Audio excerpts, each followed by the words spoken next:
Ukraine inajiandaa kupoteza usaidizi wa aina yoyote ya Marekani. Maafisa nchini humo wanahofia hali mbaya zaidi, kulingana na jarida la Ujerumani la Bild ambalo limeeleza hayo.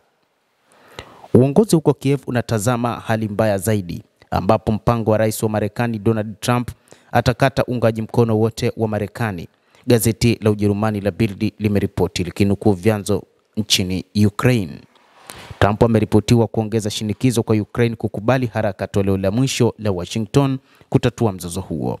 Pia ameonyesha kwamba ikiwa mazungumzo kati ya Moscow na Kiev yatakwama, Marekani inaweza kuchukua hatua ya kujiondoa katika nafasi yake kama mpatanishi. Kilicho katika barua na nakala ni kile kinachoonyeshwa kwetu katika mazungumzo hakikubaliki, Bild iliandika Alhamisi kimnukuu mwanadiplomasia wa Ukraine.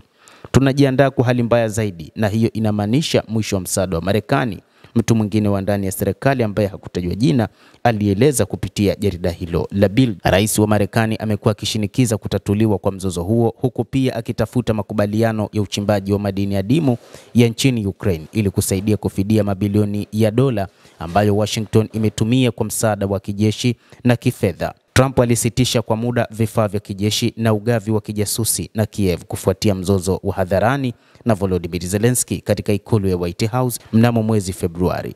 Siku ya Jumatano, Donald Trump alikariri kwamba Zelensky, ambaye aliwahi kumtaja kama dikteta bila uchaguzi, amekuwa mgumu zaidi kukabiliana naye kuliko rais wa Urusi Vladimir Putin.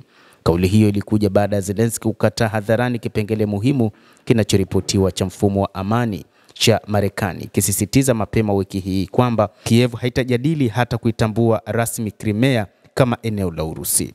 Kulingana na Bild, baadhi ya maafisa katika Kiev wanatumai kwamba mijadala ya kibinafsi ya Trump na Zelensky ilikuwa njia yake ya kutumia shinikizo. Matumaini yake ni kwamba ilikuwa mbinu ya mazungumzo ya Trump. Chombo hicho kilimnukuu mtu wa ndani wa serikali ya Trump akisema. Ripoti hiyo iliongeza kuwa Kiev sasa inajaribu kufanya mazungumzo na Washington, wakati huo huo ikitafuta uungwaji mkono kutoka kwa wafadhili wa nchi za Umoja wa Ulaya, huku Trump akiwaambia watu wa Ukraine kwamba nchi za Ulaya kama hazitoweza kusaidia juu ya amani ya Ukraine wala kupambana na rais wa Urusi Vladimir Putin. Kiev bado inapokea silaha zilizoahidiwa na utawala uliopita wa Marekani, lakini hakuna vifurushi vipya vya msaada vilivyoidhinishwa tangu Trump aingie madarakani.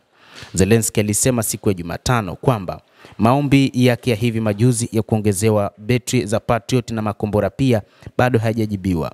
Moscow imeshikilia kuwa iko tayari kwa mazungumzo ya amani, mradi mahitaji yake ya kimsingi ya usalama yashughulikiwe. Urusi inapinga uwepo wowote wa NATO katika ardhi ya Ukraine na imeitaka Kiev kutambua mipaka mipya ya Urusi na kuachana na mipango yake ya kujiunga na kambi ya kijeshi inayoongozwa na Marekani.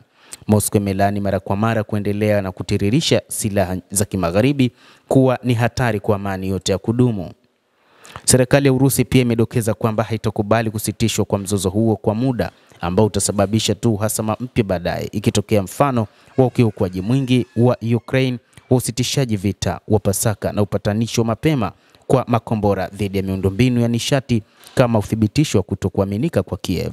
Endelea kutufuatilia na usisahau kulike, kucomment na kusubscribe channel hii upate habari hizi kwa mapana hapa The World News.